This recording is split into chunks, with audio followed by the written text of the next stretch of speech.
que se va a titular Amazing Grace o Sorprendente Gracia. Y sabe que la dejé Amazing Grace porque la palabra amazing en español yo no encuentro una palabra que describa lo que es amazing. Porque sorprendente se queda corta. Porque amazing es algo que va más allá de lo que tú puedas expresar con palabras. Cuando se habla, cuando el que escribió, que se llama John Newton, escribió el himno Amazing Grace, la palabra amazing en inglés significa mucho más de lo que significa simplemente en español. ¿Me siguen? O sea, no, yo por lo menos, si usted tiene otra palabra que me pueda describir en totalidad lo que quiere decir amazing, me deja saber, porque yo no la encontré.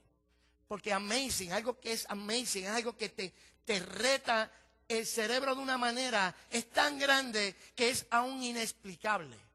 Yo no puedo explicar la gracia de Dios. Y vamos a estar hablando sobre la gracia de Dios por la próxima semana, quizás 2 semanas, quizás 3 semanas, porque, ¿sabe qué? Le voy a ser honesto, déjeme ser honesto, porque es que yo he notado que hay muchas personas en las iglesias que están basando su salvación. Usted sabe que la salvación es lo más importante en la vida, ¿sí o no? Nada más importante. O sea, las demás cosas son importantes, pero lo imprescindible en la vida es que cuando usted muera, usted sepa hasta dónde es que usted va a ir. Lo importante no es lo que pasa en la tierra, lo importante es lo que pasa después de la vida. ¿Qué pasa? Y acuérdese algo, la muerte le puede llegar a cualquiera. No hay que ser mayor de edad para que la muerte llegue. Entonces, en mi preocupación es que he notado por el testimonio de algunas personas, o por el testimonio no solamente en la iglesia, sino de lo que yo veo en internet, lo que yo leo, y es que las personas han basado su salvación en lo que ellos hicieron. Yo soy salvo porque un día pasé al frente, hice una oración, y por eso es que soy salvo. Sin embargo, si eso es la única base que usted tiene para decir que es salvo, entonces no estamos siendo salvos. Y lo más triste del mundo es que usted vaya a una iglesia 30 años y nunca entienda lo que es la salvación. Y que nosotros vayamos a perder la salvación, no perderla, sino teniéndola tan cerca, que nosotros no podamos agarrar esa salvación que está disponible para nosotros y nos perdamos en la iglesia. Y yo le voy a decir una cosa, hermano. ¿Puedo ser sincero el día de hoy? Si usted se va a perder, si usted quiere irse al infierno, no venga a la iglesia. No pierda tiempo en la iglesia. Si usted se quiere ir al infierno, si su deseo es perderse, vaya y peque, pero peque lindo. Peque mucho.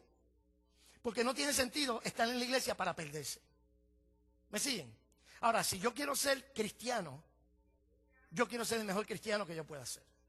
Y yo quiero estar, y si yo voy a decir que yo soy cristiano, yo quiero saber que donde yo estoy parado es la verdad.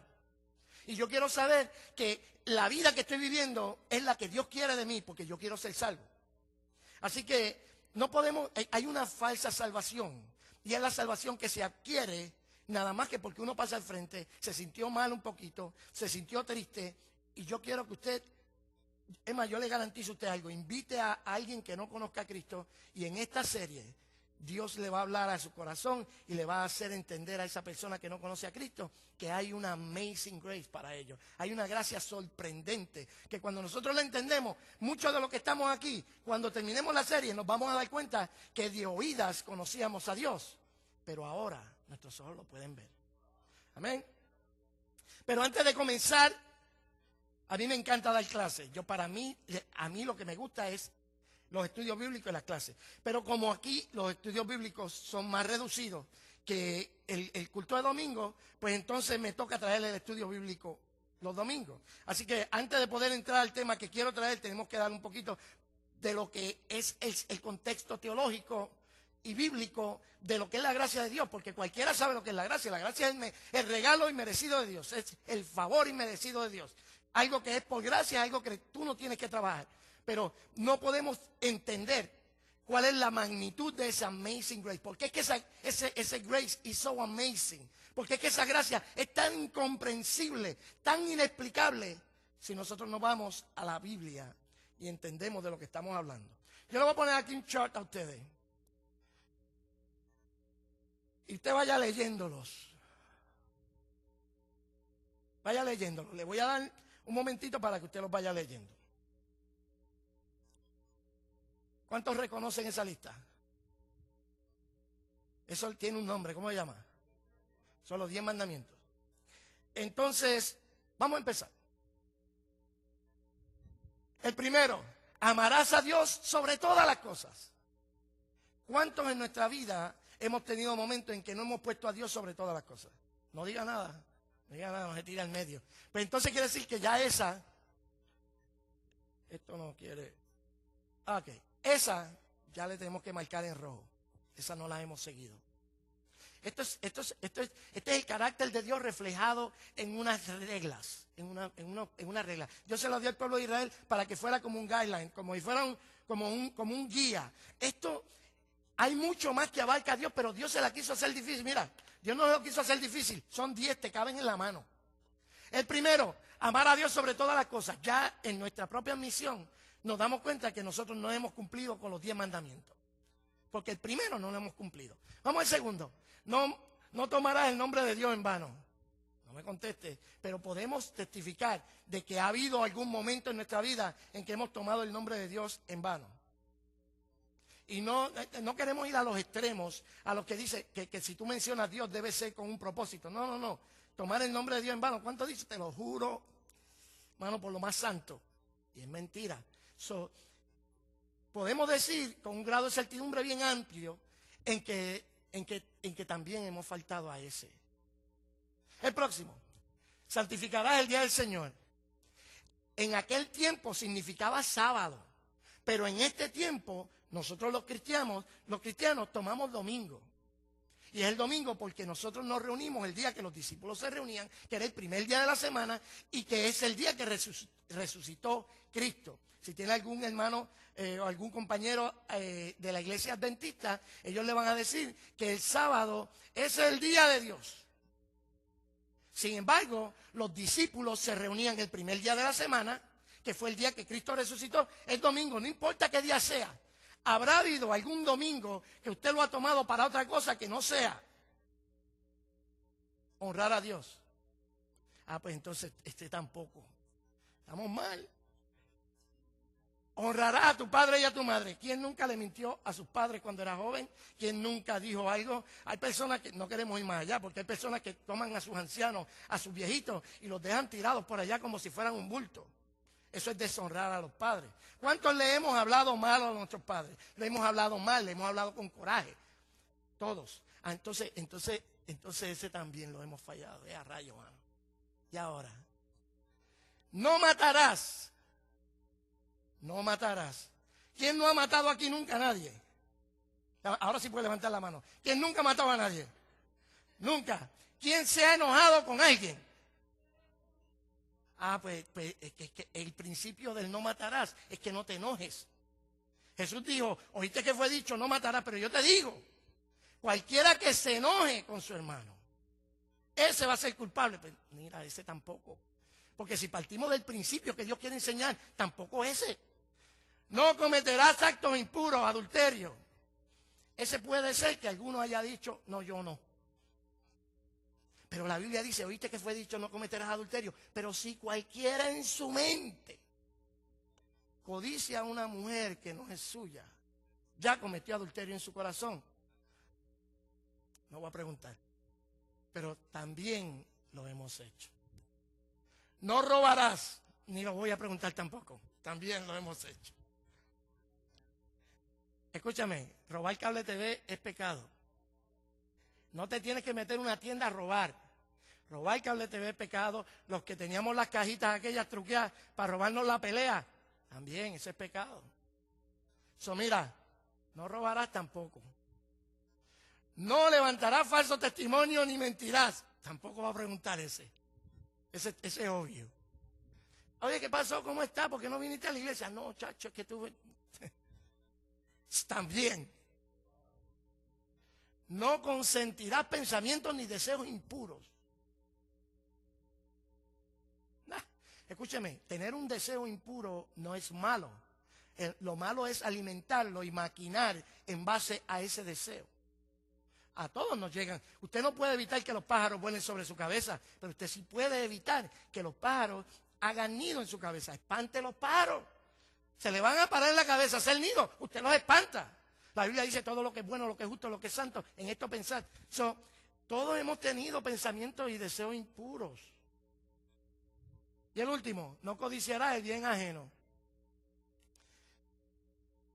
¿Cuántas mujeres han visto un magazine de eso que te enseñan esa muchachita que eso parece que la hicieron en una fábrica? Y uno se mira ¿cómo que se llama la cosa esa? Es que la palabra que se dice en Puerto Rico se oye fea. Pero se mira uno los chichos y dice, si yo tuviera ese cuerpo, esos tipos que se ven así bien cortados, bien monstruos, hemos en alguna manera violado esos mandamientos. Si yo le pregunto a cada uno de ustedes individualmente, si usted quiere ser honesto con usted mismo, porque esto se trata de honestidad, ¿cuántos has roto? Posiblemente los has roto todos. O quizás tú crees que la relación con Dios es como la prueba de aprovechamiento, que si de 10 tú tienes 7 buenas, pasa. Hay gente que es así. Dice, no, pero de tacho, sí, pero yo no adultero. No adultera, pero es mentiroso. Entonces, ¿cuántos de nosotros quizás creemos de esa manera? Es que yo soy malo, pero no soy tan malo como otro. ¿Cuántos crees que se pueden romper antes de que algo sea malo delante de Dios? Dios te está dando 10 mandamientos. 10. Tan cómodos que te caben en la mano. Para que nunca se te olviden. 10 mandamientos. Y esos 10 mandamientos todos los hemos roto. Con todo y eso, muchos de nosotros pensarán que por haber violado quizás no los pecados más escandalosos, nosotros estamos exentos y decimos, no, todo el mundo sí, pero yo no. Ahora, yo quiero hacer esta ilustración, si es que esto decide funcionar. Eso está en Éxodo 20, para que no. Ok, vean esa pantalla. Supongamos que esta es la santidad de Dios, ese es Dios. Y como Dios es así de santo, Dios quiere que usted sea así de santo. O sea, Dios no se conforma con menos que esa santidad. Completamente santo. Y usted dice, sí, pero es que usted ve que feo se ve eso ahí, dentro de la santidad de Dios. ¿Qué cosa fea? Los adulterios, fornicación, prostitución. Se ve feo. Ya eso manchó la santidad de Dios. Ya usted no está santo si hay eso en su vida. Pero el que tiene esto en su vida, es posible que diga, sí, pero no, pero pecados son el terrorismo, los homicidios, el asesinato en serie, la violación de niños, eso sí son pecados. Mira qué cosa fea se ve en la santidad de Dios. Y otros dicen, no, yo lo único que hago es que me emborracho de vez en cuando y tengo una que otra adicción, yo soy un poquito adicto a la computadora, a la pornografía y eso, pero yo pero comparado con el adulterio, esto es nada. O comparado con los asesinos en serie, yo no hago nada. Pero habrá todavía alguien que diga, no, yo lo único que digo es una mentirita de vez en cuando, y de vez en cuando se me sale una mala palabra. Y en comparación, este puntito, en comparación con todo lo demás, cualquiera diría, caramba, mano, pero cuando usted lo mira así, todavía la santidad de Dios está manchada. ¿Qué hacemos entonces? Dios no tiene que ver la pantalla toda llena de pecados. Esto es suficiente para que usted y yo estemos destituidos de la gloria de Dios. Por cuanto todos pecaron, están destituidos de la gloria de Dios. Y el problema con esto es que la justicia de Dios, cuando ve que alguien ha violado la santidad de Dios, exige el castigo para todos los pecadores. La Biblia dice, el alma que pecare, esa morirá. No, esto es un poquito más serio, porque nosotros creemos que los pecados estamos en categoría de pecado. No, un pecado es suficiente. Un pecado fue suficiente para que toda la humanidad cayera bajo maldición. Un solo pecado. Entonces, hay una buena noticia dentro de todo esto, y es que el amor de Dios exige misericordia. Qué bueno es Dios. Porque Dios es todo amor, pero Dios es todo justicia y Dios es todo santidad.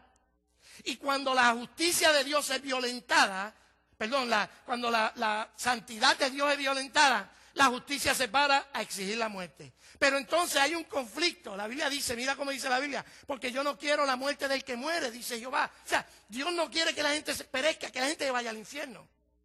Entonces eso crea un conflicto en Dios, porque está la santidad de Dios que ha sido violentada, la justicia está exigiendo que muera el pecador y el amor de Dios está exigiendo que haya misericordia. ¿Cómo puede Dios satisfacer la justicia y el amor sin violentar o sin violar ninguna de ellas? Ahí está el problema. ¿Cómo puede Dios ser justo y a la vez ser misericordioso?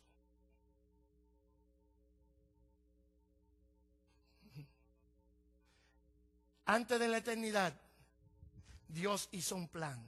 La justicia exige, este es el pensamiento de Dios. La justicia exige que haya alguien muerto. Alguien tiene que morir por esto. Alguien tiene que morir por el pecado del hombre. Y el hombre tiene que morir por su pecado. No puede ser un ángel que venga a morir.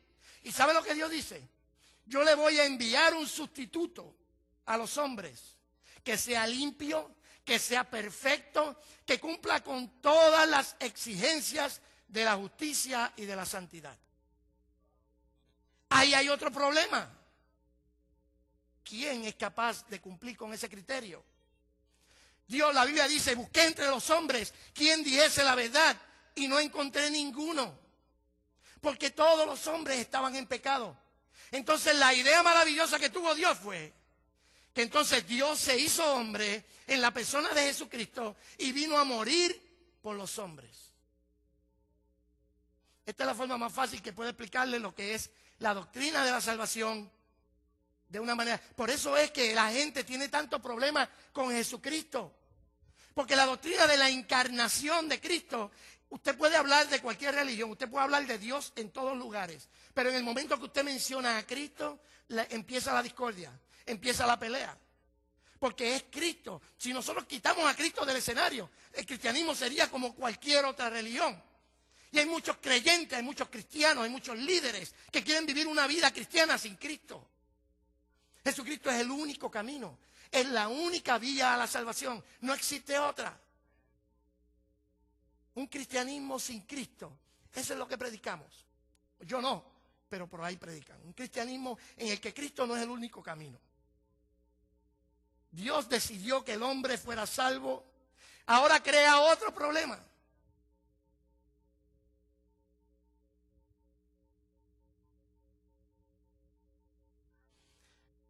¿Qué dice ahí? Ese sustituto moriría por amor al pecador, justificaría a los hombres con ese acto de misericordia. Entonces aquí vemos cómo se satisface la justicia de Dios al momento que Cristo muere, se satisface la justicia de Dios. ¿Por qué? Porque necesitaba que un hombre muriera. Pero como no se encontró un hombre que pudiese morir por los seres humanos, entonces Cristo, Dios, en la forma de su Hijo, tomó forma de hombre, vino aquí y murió por nosotros. En ese sentido, la justicia está satisfecha. Y como fue un acto de amor, entonces el amor queda satisfecho por la misericordia de Dios mostrada en el Calvario. Y ahí crea otro problema. ¿Cómo el hombre tendrá acceso a esa salvación si él está muerto en delitos y pecados? Antes de poder hablarle de cualquier cosa que le voy a hablar, tenía que hablarle de esto. En una ocasión estaba oyendo un pastor en la radio y estaba contestando preguntas de las personas que estaban llamando. Y alguien le preguntó, ¿por qué Dios nos perdona?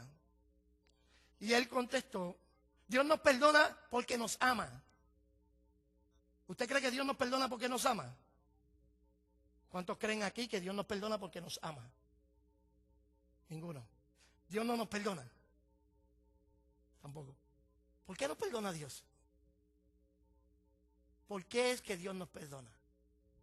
¿Cuál es la razón por que Dios nos perdona? ¿Porque somos sus hijos? Dios nos perdona porque Cristo murió. Porque el pago del pecado fue hecho. Dios no puede perdonarte. Si Dios solamente nos perdona, si Dios solamente te dice, pues mira, me fallaste, te perdono, ya acabó. Sin que hubiese un pago por ese pecado, entonces Cristo, Dios, hubiese faltado a su santidad y a su justicia.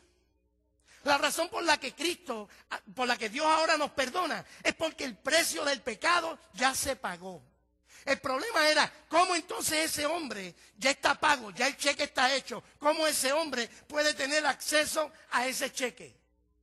Y ahí es donde viene el título de nuestra serie. Y de la única manera que el hombre podía accesar la misericordia de Dios era a través de la gracia.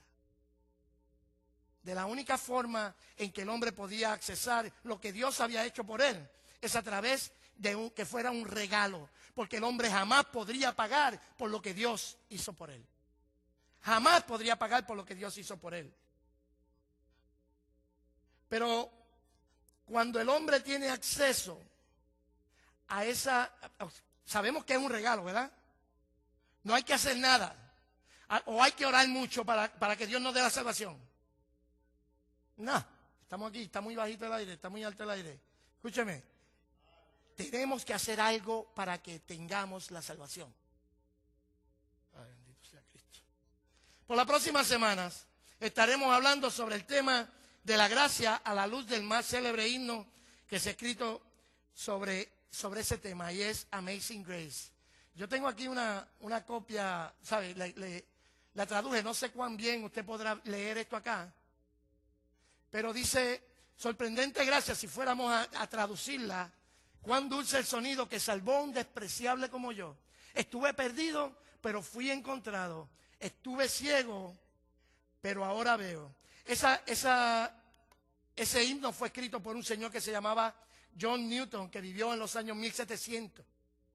Este hombre era un traficante de esclavos. El trabajo de él era traficar con esclavos. Él buscaba a los esclavos y él los llevaba al lugar donde los habían comprado. Esa era su vida. En una ocasión, en una tormenta, el barco estaba a punto de irse a pique. Y de una manera milagrosa, Dios salvó a este hombre, John Newton, de esa muerte segura que iba a tener. Y fue ese el momento en que él se convirtió. Se convirtió cuando él dijo, Señor, ten misericordia de mí. Y tuvo misericordia de él. Y él empezó a vivir una vida cristiana, pero seguía siendo traficante de esclavos. Él siguió una vida y siguió una vida de traficante de esclavos hasta que un día le llegó a su mente la iluminación. Y ese día él dijo, esto es algo cruel. Y fue uno de los que ayudó a que por fin entonces se llevara un movimiento para la abolición de la esclavitud. Y es por eso que él en este himno dice, Amazing Grace, how sweet the sound that saved a wretch like me. La palabra esa yo la busqué y esa palabra es una palabra que cuando él la expresó, entendamos, esto es un inglés viejo. Entonces lo que se habla es de despreciable, se habla de abominable, se habla de una persona, él dice, cuán grande es la gracia de Dios, cuán inexplicable es la gracia de Dios, que salvó a un despreciable, a un ser nauseabundo como yo. Y cuando nosotros vemos estas expresiones decimos, pero este hombre no pudo haber sido tan malo. Pero la verdad es que de acuerdo a lo que nosotros vimos en la gráfica de la santidad, si usted tiene un pecado en su vida, usted es un ser nauseabundo, usted es un ser despreciable, usted es un ser que merece el infierno. Mira, así es. Él escribió algo que es bien bonito. Yo lo compartí en Facebook hace poco. Y él dice, aunque voy perdiendo la memoria, recuerdo dos cosas muy claramente. Y es que yo soy un gran pecador y que Cristo es un gran Salvador. Y esa es la manera de verlo, hermano. Escúcheme, si usted no entiende cuán vil pecador usted era, usted jamás podrá apreciar la gracia de Dios.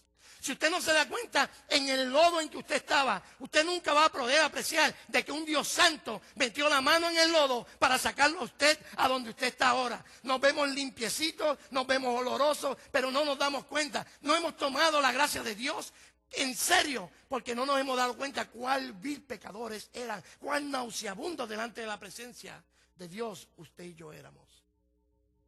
Mira el tono triste en que él escoge esas palabras. Él dice, la palabra wretch es la palabra desgraciado, un despreciable. Y esa es la condición del hombre. La condición del hombre es desgraciada, es despreciable. Hay quienes tratan de hacerlo ver bonito. Y te dicen, tú tienes un campeón por dentro. Mete mano que tú puedes. No, hermano, si usted no tiene a Cristo, usted no tiene ningún campeón por dentro. Solamente los que tienen a Cristo tienen un campeón por dentro. Y lo que usted logre no será porque usted era el bravo y el bueno, sino porque Dios puso su espíritu en usted. En ti mismo tú no tienes un campeón, ni eres lindo, ni eres hermoso, ni eres precioso, ni te debe gustar. Escúchame, nuestra naturaleza de pecado, somos feos, somos desgraciados, somos nauseabundos, somos gente despreciable. Y hasta que no nos veamos como eso, nunca vamos a entender de que Dios, ese Dios santo, por gracia, por amor, llegó hasta donde tú estabas y hasta donde yo estaba, y Él no le importó la condición en que tú y yo estábamos y vino a salvarnos. Tú y yo no tenemos nada que ofrecerle a Dios. Yo he oído predicadores decir que Dios te necesita. Dios no te necesita. Tú necesitas a Dios. ¿Cómo que Dios te necesita? ¿Para qué? Si Dios creó los cielos y la tierra sin que tú estuvieses, y Él sostiene el universo con la palma de su mano, sin tu ayuda. Si Él vino a morir y antes que tú nacieras, ya la iglesia estaba establecida. Dios no necesita nada de ti. Tú necesitas algo de Dios. En esta verdad es que descansa el mensaje de la gracia de Dios. Porque es por gracia. La acción de Dios hacia el hombre de una forma unilateral, soberana y gratuitamente absoluta. Absolutamente gratuita. Al revés, lo dije al revés. Tan es así que el apóstol Pablo, mire cómo lo expresó en Efesios. Dice, pero Dios, que es rico en misericordia, por su gran amor con que nos amó, aun estando nosotros muertos en nuestros pecados, nos dio vida juntamente con Cristo.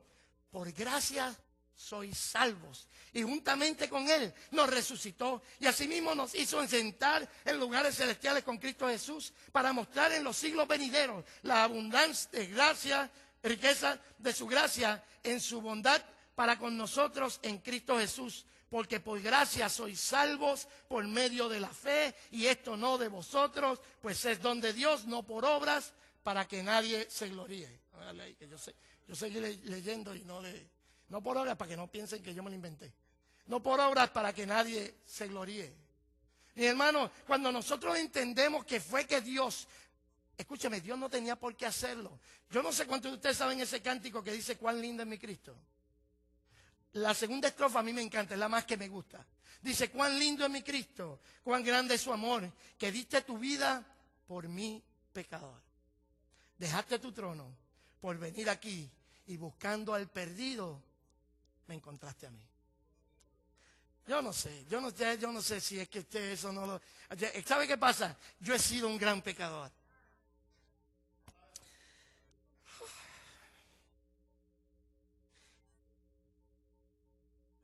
Yo he sido un gran pecador. Pero Cristo fue más salvador que lo que yo fui pecador. Él no tenía que hacer nada por mí. Pero buscando basura, me encontró a mí. Buscando perdidos, me encontró a mí. Y me levantó y me dio oportunidades que yo no merecía. Por eso yo vivo enamorada de la gracia de Dios. El apóstol Pablo conoció esta verdad. Y mira cómo el apóstol Pablo empieza a hablar de su ministerio y dice, doy gracias al que me fortaleció, a Cristo Jesús nuestro Señor, porque me tuvo por fiel, poniéndome en el ministerio. Yo me puedo hacer, escúcheme, a mí me encanta esta lectura de la palabra, porque ciertamente no al mismo nivel de Pablo, por favor, pero yo me puedo hacer fiel porque es que Dios ha sido misericordioso conmigo. Por eso es que yo no puedo pretender que Dios tenga que hacer algo más por mí, chicos. Dios, si yo me enfermo y no me sano, Jehová quitó, sea el nombre de Jehová bendito. Si mañana llegara el momento en que me pasa algo, mira, aunque Jehová me matare, aún en Él esperaré. Pablo decía, porque me puso en el ministerio, habiendo yo sido antes blasfemo, perseguidor e injuriador, mas fui recibido a misericordia, porque lo hice por ignorancia, en incredulidad. Pero la gracia de Dios, de nuestro Señor, fue más abundante con la fe y el amor que es en Cristo Jesús. Palabra fiel y digna de ser recibida es esta: que Cristo vino a buscar pecadores, de los cuales yo soy el primero. De eso se trata la gracia de Dios. Y quiero sentar las bases porque la gracia de Dios no se limita solamente a salvarnos. La gracia de Dios es la que nos sostiene y es la que nos mantiene. No, yo me salvo por gracia, pero me mantengo por obras. No, te vas a perder, chico. De la gracia habéis caído los que por las obras de la ley os queréis justificar. Cayeron de la gracia. Hay gente que cayó de la gracia cuando trató de hacer lo que Cristo ya había hecho en la cruz del Calvario. La gracia de Dios llega a rescatar al perdido, a los rechos de la vida, a los despreciables, a los abominantes, a los asquerosos, a los nauseabundos, de los cuales yo era el primero. Eso es gracia. Eso es gracia. Por eso el salmista decía en el Salmo 113, ¿quién como Jehová nuestro Dios, que se siente en las alturas, que se humilla a mirar en el cielo y en la tierra? Él levanta al pobre del polvo, lo alza del muladar, el menesteroso lo alza del muladar para sentarlo con los príncipes de su pueblo. Eso se llama gracia. Amazing grace, dice la canción, how sweet the sound that saved the wretch like me. Sorprendente gracia la del Señor, que vino a morir por un pecador como yo. La Biblia está llena de este tipo de ejemplos, mis hermanos. La Biblia dice que el hijo pródigo, cuando usted busca la historia del hijo pródigo, hay 3 historias dentro de esa historia, dentro de ese capítulo, que hablan de lo mismo. Está la mujer que perdió una moneda, y dice la Biblia que se perdió una moneda y ella empezó a buscar por toda la casa. Y empezó a levantar y empezó a buscar. ¿Sabe por qué lo hizo? Porque aquella moneda era de él. Es de ella, perdón. Aquella moneda era de ella. Y ella no iba a permitir que algo de lo que es de ella se pierda. Y siguió barriendo toda la casa. Barrió toda la casa hasta que la encontró. Eso es gracia. Eso es gracia. ¿Y sabe lo bonito de eso? Que la moneda no tuvo que hacer nada para que esa mujer la encontrara. Dice, estaba ahí el rebaño de 100 ovejas, pero una se descarrió, una se perdió, una se fue. La Biblia dice, todos nos descarriamos como ovejas, cada cual tomó su camino, pero Él puso en Cristo el pecado de todos. Dice la Biblia que empezó a buscar y fue por montes y collados, y empezó a caminar, y empezó a buscar, y empezó a buscar. Y usted se imagina estar corriendo con aquellas sandalias, monte adentro, buscando aquella oveja que se le perdió. ¿Sabe por qué? Porque era de Él. Porque era de Él, y Él no iba a permitir que mientras Él estuviese velando, se perdiera una oveja. Y empezó a gritar, y quizás si nosotros lo tomamos a nosotros, no eras aquella oveja que estaba perdida, yo era aquella oveja que estaba perdida.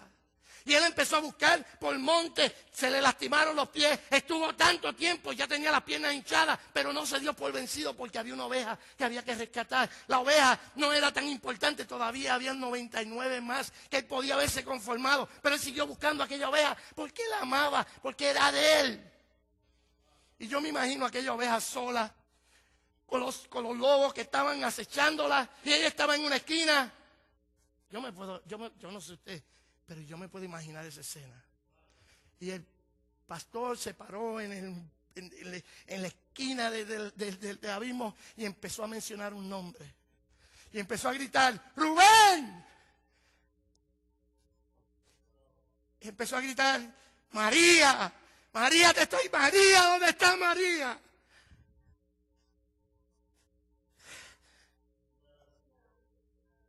Cuando yo me perdí, él me fue a buscar. Cuando yo no tenía esperanza, él vino por mí.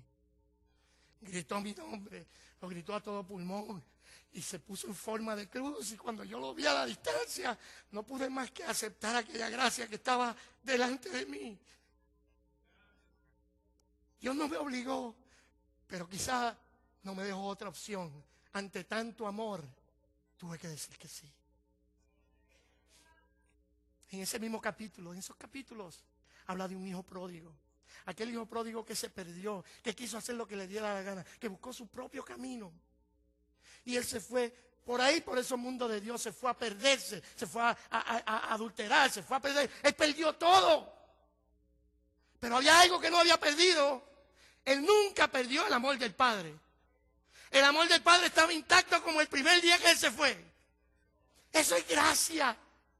Porque mi pecado nunca podrá sobrepasar su gracia. La Biblia dice, cuando el pecado abundó, su gracia sobreabundó. Cuando yo fui pecador, Él fue más salvador de lo que yo pude ser pecador. Y se fue ese muchacho por todo ese mundo de Dios, malgastó todo lo que tenía. Y un día volvió en sí y dijo, pero ¿qué yo estoy haciendo? Y quiso hacer lo que hacemos muchos evangélicos cuando cometemos pecados. Y es que queremos cambiar un negocio con Dios. Señor, si tú me sanas la hija. Señor, si tú me sanas el primo. Señor, si tú me sanas, yo te sirvo. Y el hijo pródigo dijo, yo voy a ir a mi padre y le voy a decir, Padre, hazme como a uno de tus trabajadores. Y cuando ese muchacho llegó a la casa, la Biblia dice que el padre no esperó a que él llegara a la casa, sino que el padre se fue corriendo hasta donde estaba ese muchacho y lo agarró y le empezó a dar besos, así sucio como estaba. No lo lavó antes de darle un beso, no le dijo vete y báñate y después hablamos. No, así sucio, así estaba, despreciable, nauseabundo. Vino Dios a la distancia desde el cielo, llegó hasta donde mí y me besó, aunque yo era un pecador, sucio y asqueroso.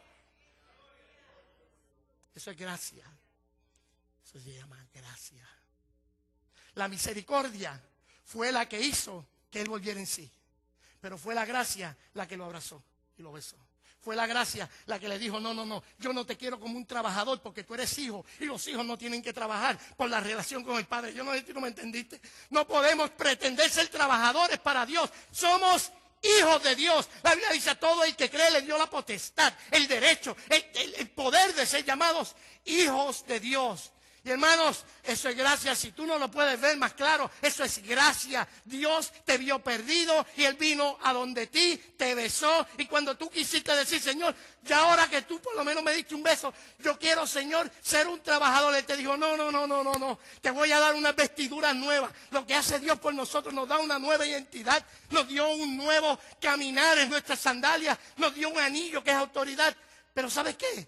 Sobre todas las cosas, aunque la sandalia podría interpretarse como un nuevo caminar, los esclavos andaban descalzos, los hijos andaban con sandalias. Él dijo, tú eres hijo. Señor, pero es que yo he pecado tanto. Tú eres hijo. Esa es gracia. En la próxima semana vamos a estar hablando sobre esa gracia, que no es una gracia barata, como muchos la han querido hacer ver. La gracia no es un permiso para pecar, pero la gracia es la garantía de que cuando peque no me voy a ir al infierno porque tengo abogado para con el Padre. La gracia no es un pecado para vivir una vida desordenada. De hecho, el que vive una vida desordenada nunca ha conocido la gracia de Dios. Pero la gracia es la garantía de que el que me salvó me mantendrá firme hasta el día de Jesucristo. Pero el día de hoy yo quiero quedarte con esta es la introducción de la serie. Ese Dios grande, grande, grande. Usted no sabe, cuando yo entendí este concepto, cuán libre fui. Porque este concepto de gracia, siempre nos dijeron, no, tú quieres algo de Dios. Nosotros íbamos a la iglesia bautista, fíjate, y la iglesia bautista por lo general no es así. Pero nos llevaban para allá, para un monte. Y no que esté mal ir al monte. Pero nos decían, no, vamos a estar todo el mundo en ayuno aquí. Porque si tú quieres algo de Dios, tienes que ayunar para que Dios te lo dé más rápido.